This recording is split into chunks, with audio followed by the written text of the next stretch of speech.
సంబంధించిన ప్రతి కుటుంబంలో నేను గత 5 ఏళ్లుగా ఒకే మాట చెప్తూనే ఉన్నాను. ప్రతి కుటుంబంలో బాధితులు ఉన్నారు. ఈచ్ అండ్ ఎవ్రీ ఇండివిజువల్, అంటే ఇంక్లూడింగ్ వైసీపీలతో సహా. సాక్షాత్తు వైసీపీ అధినేత వాళ్ళ ఇంట్లో కూడా ఆయన కూడా బాధితుడే. తల్లి చెల్లి ఇద్దరు పోయారు తన దగ్గర నుంచి. సో అలాగా ప్రతి ఇంట్లో బాధితులు ఉన్నారు. వారి పరిపాలన బాధితులు వాళ్ళంతా. ఇక నేరాల గురించి, దోపిడీల గురించి, అక్రమ అన్యాయాల గురించి నోరెత్తిన ప్రతి ఒక్కరిని సప్రెస్ చేసిన విధానం గురించి అందరూ గుంభనంగా ఉన్నారు. గుంభనంగా ఉండి మే 13వ తారీఖున ఓట్లేశారు. జూన్ 4వ తారీఖున ఒక ప్రభంజనంలా why not 175, why not Kuppam, why not Mangalagiri, why not Pithapuram అంటూ మాట్లాడిన ఆయనకి జనము ఓటుతో సమాధానం చెప్పారు. దానికే మేం చేస్తున్న ఈ యొక్క కార్యక్రమం. Fair enough. ఇప్పుడు ఆయన వైసీపీ ప్రతినిధి గారు పదే పదే ఏదైతే చెప్పుకుంటూ వచ్చారో ప్రతి దాంట్లో మా వస్తుంది, ఇది దొరకలేదా, అది రాలేదా, ఇదేమైంది అదేమైందని, వారి పాలనకు సంబంధించిన అన్నిటికీ తీర్పు కలిపే 164.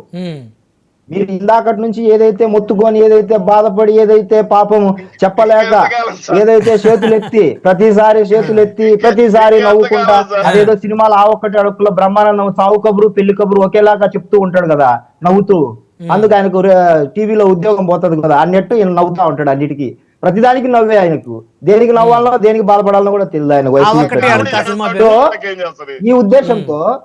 ఈ ఉద్దేశంతో మాట్లాడుతూ ఉంటే డాక్టర్ సుధాకర్ సబ్జెక్ట్ వచ్చింది. దానికి ఒక్క 2 నిమిషాలు టైం ఇస్తే క్లియర్ గా చెప్తారు.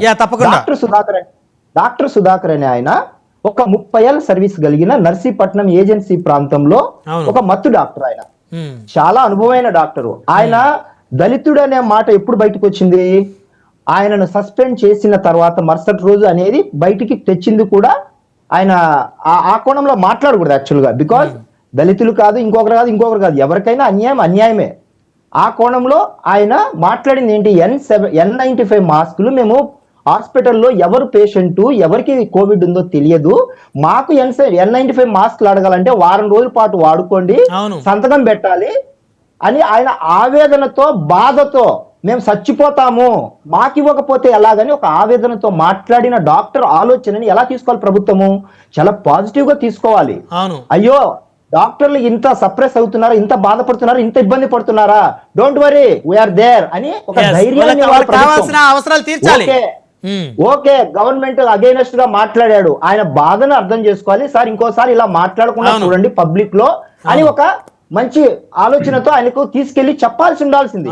కానీ ఆ ఘటన జరిగిన తర్వాత, సస్పెండ్ చేసిన తర్వాత 1.5 పాటు ఆయన ప్రతి మంత్రి ఎమ్మెల్యేల దగ్గరికి వెళ్ళి, వాళ్ళ క్యాబిన్ల దగ్గరికి వెళ్ళి, ఇదిగో ఇలాగ వీడియోలలో చేయించుకున్నారు, దగ్గర కూర్చోబెట్టి క్షమాపణ చెప్పు అంటే, సారీ సార్, క్షమాపణ అయిపోయింది సార్, తప్పు సార్ అని ప్రతి ఎమ్మెల్యే మంత్రుల దగ్గర విశాఖపట్నంలో ఉమ్మడి జిల్లాలో ఉన్న 15 నియోజకవర్గాల్లో తిరిగాడు ఆయన. పాపం మీకు తెలుసా విషయము? కొన్ని వీడియోలు కావాలంటే పెడతాను, ఈరోజు సబ్జెక్ట్ అని చెప్పింటే ఆ వీడియోలకు సంబంధించి పెట్టేవాడిని నేను. ఆయన 1.5 పాటు హరాస్ చేయబడ్డాడు. ఇంటర్నేషనల్ పేపర్, లండన్ పేపర్ లో వేశారు ఆయన గురించి, చూపిస్తాను కాసేపట్లో. అలాంటి పరిస్థితి ఒక డాక్టర్ కు వచ్చింది ఆంధ్రప్రదేశ్ లో.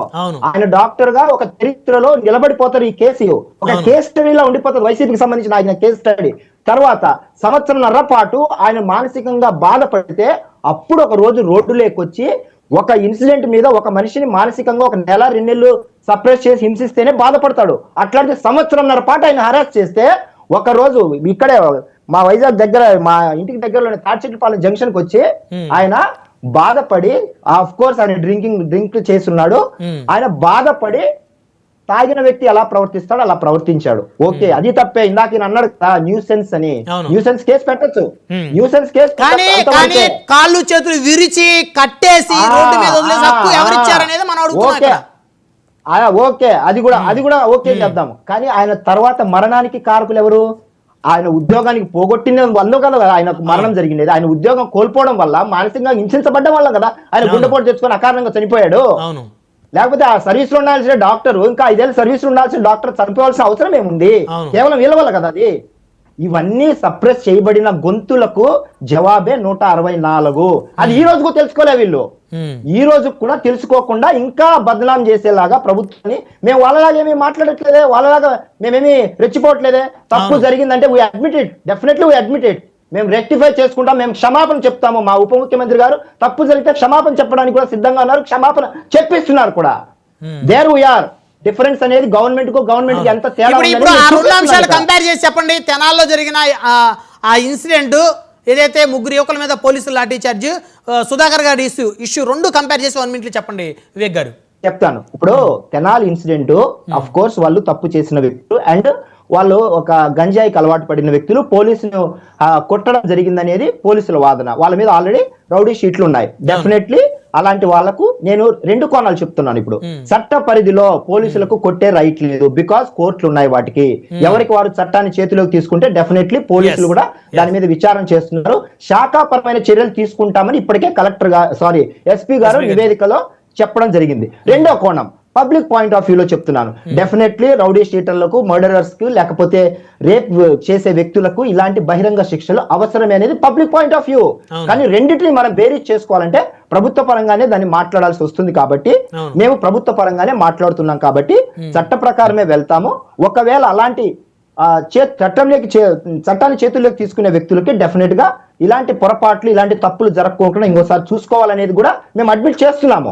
అలాంటి చట్ట పరిధిలోనే జరగాల్సినవి కాబట్టి, ఎందుకంటే చట్టం ఎవరికి చుట్టం కాదు, అలాగే బియాండ్ లెవెల్ ఎవరికి వెళ్ళడానికి ఎవరికి ఏ రైట్స్ లేవు.